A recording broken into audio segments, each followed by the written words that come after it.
ଶିକ୍ଷଣ କାର୍ଯ୍ୟ 1 ଆସ ତଳେ ଲେଖାଯାଇଥିବା ଅନୁଚ୍ଛେଦଟି ପଢ଼ିବା ଓ ଆମ ଦେଶ ବିଷୟରେ ଜାଣିବା। ଆମ ଦେଶର ନାମ ଭାରତ। ଭାରତର ରାଜଧାନୀ ଦିଲ୍ଲୀ। ଆମ ଦେଶ ଭାରତ ଏକ କୃଷି ପ୍ରଧାନ ଦେଶ। ଏଠାକାର ଲୋକମାନେ ବହୁତ ପରିଶ୍ରମୀ। ଆମ ଦେଶରେ ମୁଦ୍ରାକୁ ଟଙ୍କା କହନ୍ତି। ଏଠାରେ 6ରୁ 14 ବର୍ଷ ବୟସର ଶିଶୁଙ୍କ ପାଇଁ ବାଧ୍ୟତାମୂଳକ ଶିକ୍ଷା ଦେବାର ବ୍ୟବସ୍ଥା ରହିଛି। ଯାନବାହନ ଓ ପଦଚାରୀମାନଙ୍କୁ ନିୟନ୍ତ୍ରଣ କରିବା ପାଇଁ ଆମ ଦେଶରେ ଟ୍ରାଫିକ୍ ପୋଲିସ ବ୍ୟବସ୍ଥା ଅଛି।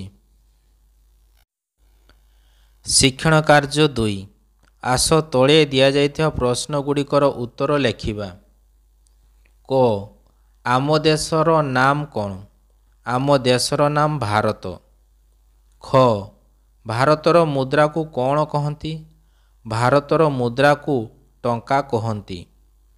ଗ ଆମ ଦେଶରେ ଯାନବାହନ ନିୟନ୍ତ୍ରଣ କରିବା ପାଇଁ କେଉଁ ବ୍ୟବସ୍ଥା ଅଛି? ଆମ ଦେଶରେ ଯାନବାହନ ନିୟନ୍ତ୍ରଣ କରିବା ପାଇଁ ଟ୍ରାଫିକ୍ ପୋଲିସ ବ୍ୟବସ୍ଥା ଅଛି। ଶିକ୍ଷଣ କାର୍ଯ୍ୟ 3 ଆସ ବନ୍ଦନୀ ମଧ୍ୟରୁ ଶବ୍ଦ ନେଇ ଖାଲି କୋଠରୀ ପୂରଣ କରିବା ଓ ଜାପାନ ଦେଶ ସମ୍ପର୍କରେ ଜାଣିବା। ଜାପାନ ଭାଷାକୁ ଗୁରୁତ୍ୱ। ମାତୃଭାଷା। ଭଲ ଗୁଣ ଅନ୍ୟକୁ ପ୍ରଶଂସା କରିବା। ଶିକ୍ଷା ବାଧ୍ୟତାମୂଳକ ଶିକ୍ଷା ବ୍ୟବସ୍ଥା। ଟ୍ରାଫିକ୍ ନିୟନ୍ତ୍ରଣ ଟ୍ରାଫିକ୍ ଲାଇଟ୍ ଦ୍ୱାରା। ରାଜଧାନୀ ଟୋକିଓ। ମୁଦ୍ରା ୟେନ୍।